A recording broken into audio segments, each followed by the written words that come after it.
फरी ने साफ साफ अपनी माँ से कह दिया है कि देखिए, मैंने आपसे मशवरा नहीं मांगा है कि मैंने क्या करना है। मैंने आपसे पहले भी कहा था कि ये मेरा फैसला अटल है और इस चीज को आप जहन में रखिएगा। जिसको सुनकर उसकी माँ चौंक जाती है और कहती है कि तुम भी बगावत पर उतर आई, क्यों अपने भाइयों की जुबान बोलने लग गई हो। जिस पर आप देखेंगे उसका बेटा अफान कहता है कि आप पता नहीं क्यों हमारे पीछे हाथ धो के पड़ चुकी हैं। आप क्यों इस तरह की बातें कर रही हैं, बार बार हमें इस तरह करके तजलील कर रही हैं और आइमा को हर वक्त तरजीह दे के एनी के ऊपर बहुत ही गलत कर रही हैं। लेकिन जब आपको एनी की हकीकत पता चलेगी तो फिर आपको अंदाजा हो जाएगा कि आपने कितना गलत किया है। देखिए, अभी भी वक्त है, इन सब चीजों को खत्म कर डालिए, क्योंकि ये आप जो कर रही हैं वो आपके लिए बिल्कुल भी अच्छा नहीं। और याद रखिएगा कि आप इन सब बातों के लिए बहुत पछताएंगी। आगे से वो कहती है कि मुझे ये सब कुछ बताने की जरूरत नहीं है और वैसे भी दुर्दाना के खिलाफ या फिर आयमा के खिलाफ होने की भी कोई जरूरत नहीं, क्योंकि मैं जानती हूँ कि वो मुझसे कितना प्यार करती हैं। लेकिन तुम्हारी जो बीवियां हैं, आप लोगों की जो काम कर रही हैं मेरे खिलाफ, मेरी बेटी को भड़का के, ये माफी मैं नहीं दे सकती। आगे से आप देखेंगे कि आयमा कहती है कि खाला जान आप बिल्कुल ठीक कह रही हैं, ऐसे ही रवैया रखिए इन लोगों के साथ, क्योंकि ये लोग काबिल नहीं है कि इन लोगों के साथ अच्छे तरीके से पेश आया जाए। हम लोग आपकी दिल से इज्जत करते हैं और देखिए, अब जैसा जैसा कहेंगी मैं वैसा ही करने को तैयार हूँ। लेकिन मजाल है कि ये औरतें बात सुन जाएं या कोई बात आपकी पूरी कर जाएं। हमेशा आपके खिलाफ महाज ही खड़ा करके रखा इन्होंने। लेकिन आप भी जरा ध्यान दीजिए, ऐसा ना हो कि ये फरी भी आपके हाथों से निकल कोशिश करो। लेकिन दूसरी तरफ देखेंगे कि काफी परेशान हैं आइम एमल के माँ बाप, क्योंकि वो जानते हैं कि उनकी बेटी किस किस तरीके से जलील हो रही है और नौकरियों के लिए किस किस तरीके से धक्के खा रही है। ये चीज़ उनको बिल्कुल भी बर्दाश्त नहीं हो रही है। इसलिए आप देखेंगे वो एनी से कहते हैं कि एनी तुम ही कुछ करो और इन सब चीज़ों का हल ढूंढो, क्योंकि मुझे नहीं लगता कि कुछ ठीक होने वाला है। वो बहुत परेशान है और इसको हम ऐसे रोते रुलाते चीखते चिल्लाते नहीं देख सकते हैं। इसलिए वो उनकरीब बहुत जल्द पागल हो जाएगी। तुम्हें फाखरा से बात करनी होगी ताकि वो इन चीज़ों को संभाल ले, और वरना ऐसे तो ज़िंदगी बहुत मुश्किल हो जाएगी। बस मैं तुम्हें यही कहना चाह रहा हूँ कि अब तुम्हें कुछ ना कुछ करना है अपनी बहन के लिए। लेकिन दूसरी तरफ फाखरा एक ही बात पर अटकी हुई है और कहती है कि बस ये बात तो तय है कि एमल इस घर में नहीं आएगी, बस मैंने जो फैसला करना था कर लिया। इसलिए एमल की इस घर में एंट्री बिल्कुल ममनू कर दी है और ये बात ज़हन नशीन कर लो। लेकिन जी इनकरीब आप देखेंगे जैसे जैसे आयमा का सारा बेस खुलता जाएगा तो एमल खुद ही इस घर में अपनी जगह बना लेगी, दोबारा से वही सिस्टम हो जाएगा। लेकिन फिलहाल आयमा पूरे तरीके से लूटने की कोशिश कर रही है। लेकिन दूसरी तरफ एमल भी बेचारी धिक्के खा रही है और तरह तरह की नौकरियां तलाश करने की कोशिश कर रही ताकि उसका गुजर बसर हो सके। लेकिन अब वो चाहती नहीं, वो चाहती है कि इन सिस्टम को ख़त्म कर दिया जाए।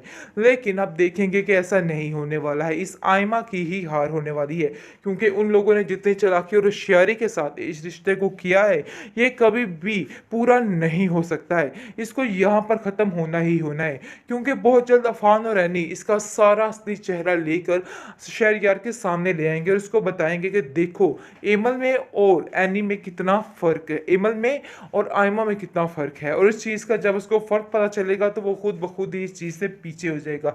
वैसे एक बात है कि इस लड़की ने भी बहुत सी गलतियां की है, अब जिसका कुफारा इस लड़की को अदा करना पड़ रहा है। ड्रामा सीरियल बेरंग के इस एपिसोड में आप देखेंगे कि अब जाकर इस ड्रामे में ट्विस्ट आना शुरू हो चुका है, क्योंकि जिस तरीके से आयमा सारी कुछ अपनी यानी कि निकाल रही है, जो उसकी माँ उसको पटियां पढ़ा रही है कि इस तरीके से ये सारे पैसे निकलवाने की कोशिश करो, तो आगे से आयमा भी उसकी नक्शे कदम पर चल रही। लेकिन ये चीज़ बिल्कुल भी बर्दाश्त नहीं हो रही है शहरयार को। शहरयार कहता है कि आखिर आयमा तुम क्या कर रही हो, मुझे तो कुछ समझ नहीं आ रही, इतनी शॉपिंग आखिर कैसे को कर सकता है, तुम क्यों इतनी शुदाई हो इस गोल्ड की और इन चीज़ों की, मुझे तो समझ नहीं आ रही। अभी कुछ ही देर पहले तुम्हें इतना कुछ लेके दिया लेकिन फिर भी तुम्हारी नज़रें नहीं बढ़ रही। जिस पर आप देखेंगे कि आयमा शदीद गुस्से में आ जाती है, कहती है कि मुझे इमल मत समझिएगा, इसलिए जो मैं हूँ मुझको वैसे ही रहने दें, और बेहतर यही है कि आप मेरी इन चीज़ों पर ध्यान ना दें बल्कि अपने भाई की तरफ ध्यान दें कि वो किस किस तरीके से एमल को लेकर, एनी को लेकर उसको शॉपिंग करवाने की कोशिश कर रहा है।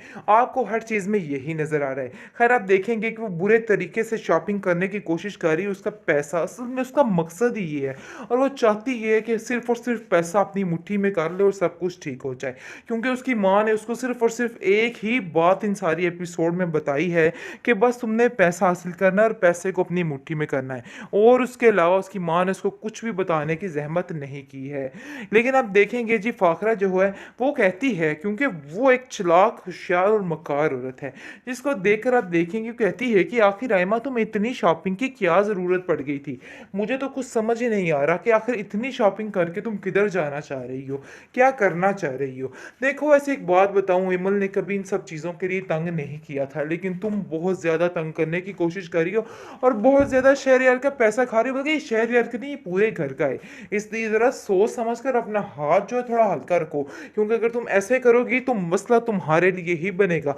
बेहतर यही है कि अपने आप को ठीक करने की कोशिश करो। लेकिन दूसरी तरफ आप देखेंगे कि काफ़ी परेशान हैं आइम एमल के माँ-बाप, क्योंकि वो जानते हैं कि उनकी बेटी किस-किस तरीके से ज़लील हो रही है और नौकरियों के लिए किस-किस तरीके से धक्के खा रही है। ये चीज़ उनको बिल्कुल भी बर्दाश्त नहीं हो रही है। इसलिए आप देखेंगे वो एनी से कहते हैं कि एनी तुम ही कुछ करो और इन सब चीज़ों का हल ढूँढो, क्योंकि मुझे नहीं लगता कि कुछ ठीक होने वाला है। वो बहुत परेशान है और इसको हम ऐसे रोते-रुलाते, चीखते-चिल्लाते नहीं देख सकते हैं। इसलिए वो अनकरीब बहुत जल्द पागल हो जाएगी। तुम्हें फ़ाखरा से बात करनी होगी ताकि वो इन चीज़ों को सँभाल ले, और वरना ऐसे तो ज़िंदगी बहुत मुश्किल हो जाएगी। बस मैं तुम्हें यही कहना चाह रहा हूँ कि अब तुम्हें कुछ ना कुछ करना है अपनी बहन के लिए। लेकिन दूसरी तरफ फ़ाखरा एक ही बात पर अटकी हुई है और कहती है कि बस ये बात तो तय है कि एमल इस घर में नहीं आएगी। बस मैंने जो फ़ैसला करना था कर लिया। इसलिए एमल की इस घर में एंट्री बिल्कुल ममनू कर दी है और ये बात ज़हन-नशीन कर लो। लेकिन जी इनकरीब आप देखेंगे जैसे-जैसे आयमा का सारा बेस खुलता जाएगा तो एमल खुद ही इस घर में अपनी जगह बना लेगी, दोबारा से वही सिस्टम हो जाएगा। लेकिन फ़िलहाल आयमा पूरे तरीके से लूटने की कोशिश कर रही है। लेकिन दूसरी तरफ एमल भी बेचारी धिक्के खा रही है और तरह-तरह की नौकरियाँ तलाश करने की कोशिश कर रही ताकि उसका गुज़र-बसर हो सके। लेकिन अब वो चाहती नहीं, वो चाहती है कि इन सिस्टम को ख़त्म कर दिया जाए। लेकिन अब देखेंगे कि ऐसा नहीं होने वाला है, इस आयमा की ही हार होने वाली है, क्योंकि उन लोगों ने जितनी चालाकी और होशियारी के साथ इस रिश्ते को किया है, ये कभी भी पूरा नहीं हो सकता है। इसको यहाँ पर ख़त्म होना ही होना है, क्योंकि बहुत जल्द अफ़ान और एनी इसका सारा असली चेहरा लेकर शहरयार के सामने ले आएँगे और उसको बताएँगे कि देखो एमल में और एनी में कितना फ़र्क है, एमल में और आयमा में कितना फ़र्क है, और इस चीज़ का जब उसको फ़र्क पता चलेगा तो वो खुद ब खुद ही इस चीज़ से पीछे हो जाएगा। वैसे एक बात है कि इस लड़की ने भी बहुत सी गलतियाँ की हैं, अब जिसका कुफ़ारा इस लड़की को अदा करना पड़ रहा है।